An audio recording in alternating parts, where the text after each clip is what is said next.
ఇంట్లో ఆడవాళ్ళు చెప్పగానే వీడు భలే వెళ్తున్నాడు రద్దు తీసుకొని సిగ్గు లేకుండా. ఇన్ని రోజులు ఇంటి పెద్ద మగోడు అనుకున్నా. ఏయ్ నీకు కావాలంటే చెప్పు, తీసుకొస్తా ఈరోజు.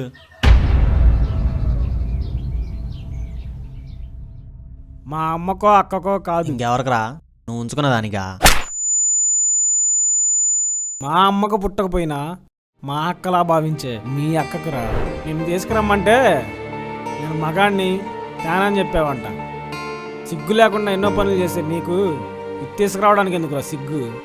నువ్వు తేకపోయినా పర్వాలేదు, తెచ్చే వాళ్ళని కామెంట్ మాత్రం చేయ మాకు.